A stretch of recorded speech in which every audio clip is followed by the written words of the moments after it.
अभिवादन स्वीकार कीजिए ब्रजेश मिश्रा का और आप देखना शुरू कर चुके हैं द डिबेट।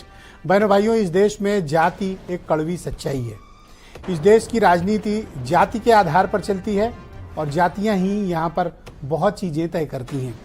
जातियों की राजनीति में ही हम सब बटे हुए हैं और पूरा समाज भारत का जातियों में बटा हुआ है। इसमें कोई सच्चाई नहीं है। तो जो ये लोग बात करते हैं कि जातियां मैटर नहीं करती, यहाँ जातियां ही मैटर करती हैं। समाज के हर क्षेत्र में आप देखेंगे तो आप यही पाएंगे कि जातियां उत्तर प्रदेश और देश की राजनीति में बड़ी ही प्रभावशाली भूमिका अदा करती हैं। आज चर्चा हम इन्हीं जातियों पर करने वाले हैं। बहनों भाइयों, जाति की जो राजनीति है वो उत्तर प्रदेश में कह लीजिए बल्कि देश में ये अपने आप में बड़ी विलक्षण है। ये वो राजनीति है जो समाज को बांटती है। जाति की राजनीति राजनीति को बांटती है और हमारे आपके बीच को बांटती है। पूरा का पूरा इकोसिस्टम जातियों पर बटा हुआ है। आप राजनीति में जाएंगे, जाति की राजनीति। आप जॉब में आएंगे, जातियां चलती हैं। आप सामाजिक जीवन में जाएंगे, जातियां चलती हैं। आप पढ़ने लिखने शैक्षणिक संस्थानों में जाएंगे, जातियां चलती हैं। काम धंधे में जाएंगे, जातियां चलती हैं। कहने का तात्पर्य यह है कि जाति एक कठोर सच्चाई है। कुछ लोग ये कहते हैं कि वो जात पात नहीं मानते हैं। बहन भाइयों, ये कहने की बातें हैं, ये हिपोक्रेसी है अगर कोई ना माने तो। जातियां एक्चुअली मैटर करती हैं और जाति एक बहुत बड़ा किसी के लिए गर्व का विषय होता है। किसी को वो समाज में आगे बढ़ाने का काम करती है तो कुछ लोगों की जातियां उनको पीछे भी खींचती हैं। जिन्हें हम बैकवर्ड कहते हैं, जिन्हें हम शेड्यूल्ड कास्ट कहते हैं, जिन्हें हम शेड्यूल्ड ट्राइब कहते हैं। इस देश का पूरा सामाजिक ताना बाना जातियों पर ही तो बटा है। Upper caste, backward caste, scheduled caste. Backward को बैकवर्ड क्यों कहा जाता है? क्योंकि वो सामाजिक, राजनीतिक, आर्थिक तौर पर पिछड़े हैं, तो उनको इसलिए पिछड़ा कहा गया। जो शेड्यूल्ड कास्ट कम्युनिटीज हैं, जो सदियों तक अत्याचार, शैक्षणिक, आर्थिक, राजनीतिक रूप से सप्रेस किए गए थे, उनको शेड्यूल्ड कास्ट कहा गया। अब ये मुद्दे की चर्चा क्यों हो रही है? दरअसल कल पिछले दिनों जातीय जनगणना को लेकर लोकसभा में बहस शुरू हुई। राहुल गांधी ने कहा कि उनकी पार्टी चाहती है कि जातीय जनगणना हो, कास्ट सेंसस हो, और बीता जो अभी चुनाव है उसमें जातिगत जनगणना एक बहुत बड़ा इशू रहा है। ये आग लगाई हुई नीतीश कुमार की है।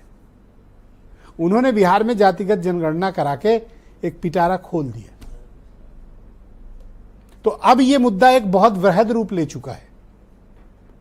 अब अपोजिशन को भी मजा आने लगा। क्यों? क्योंकि उनको 2024 में इस पर पब्लिक का बड़ा मैंडेट मिला। उस मैंडेट के साथ तो अपोजिशन में बैठे हुए हैं। राहुल गांधी का कहना किसी हाल में जनगणना करेंगे।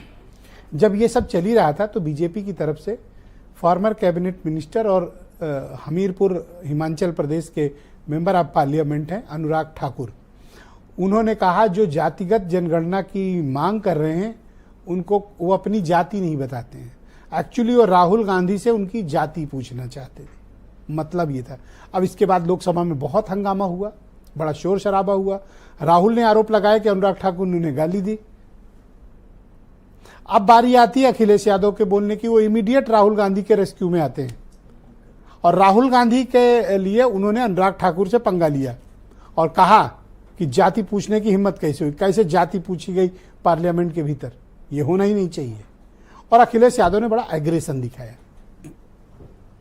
तो पिछले 24 घंटे में इस पर एक्शन और रिएक्शन का दौर है। बीजेपी के बड़े बड़े नेताओं के बयान आए। उन्होंने ये कहा कि जाति बताने में क्या प्रॉब्लम है। राहुल गांधी और अखिलेश यादव पहले भी लोगों की जातियां पूछ रहे थे, अब अपनी बताने में क्या समस्या है। बीजेपी का ये ऑफिशियल स्टैंड है कि क्यों समस्या है जाति बताने में, तो आप जाति बताइए। तो एक दूसरा प्रश्न ये खड़ा होता है कि बीजेपी सबकी जाति क्यों पूछना चाहती, कारण क्या है? शर्मिंदा करने के लिए? क्योंकि यहाँ जातियों का नाम का उल्लेख बहनों भाइयों हमारे सामाजिक ताने बाने में मान और अपमान का प्रतीक है। किसी को नीचा दिखाने के, तुम्हारी क्या जाति है, तुम किस जात के हो, ये एक परंपरा है हमारे यहाँ की। अब शहरों में आके लोग थोड़ा कम कर दिए हो, खत्म नहीं हुई, कम कर दिए हो। और आप जरा शहरों से बाहर निकलें तो एक्चुअली जाति ही तो मैटर करती है। तो अब उनसे पूछ लिया गया किस जात के हो, तो अब राहुल गांधी और अखिलेश यादव ने इस पर मोर्चा खोला। ये एक बड़ा राजनीतिक मुद्दा बन गया है। क्या सबको अपनी जाति बतानी चाहिए? जो जातीय जनगणना की मांग कर रहे हैं उनको जाति बताने में क्या समस्या है? और जो पूछ रहे हैं वो क्यों पूछ रहे हैं कि अपनी जात बताओ? क्या नीचा दिखाने के लिए, शर्मिंदा करने के लिए, या फिर वाकई लाफुल डिमांड है? वैसे हमारी पार्लियामेंट में जातिगत बातें नहीं हो सकती, ये नियम है वहाँ का। लेकिन अब राजनीति में तमाम नियम बनते और बिगड़ते हैं, तो इस बार भी बना और बिगड़ा है। लेकिन ये पूरी लड़ाई बहनों भाइयों,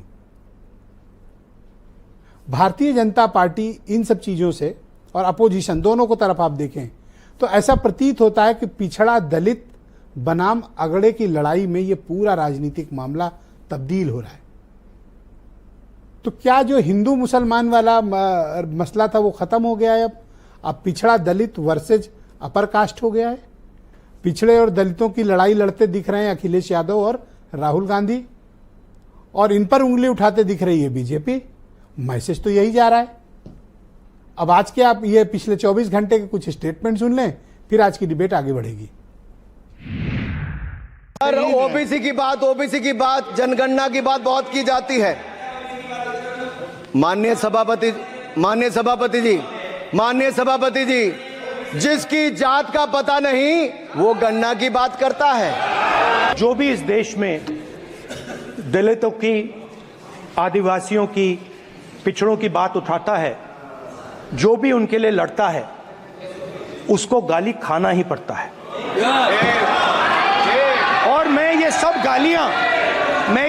गालियां खुशी से खाऊंगा। जाति जनगणना हम करा के दिखाएंगे, खत्म। माननीय मंत्री रहे हैं, बड़े दल के नेता हैं, मंत्री रहे हैं, बड़ी बात कर रहे थे। मैं महाभारत, शकुनी, ये सब बातें कह रहे थे, दुर्योधन तक यहाँ ले आई है।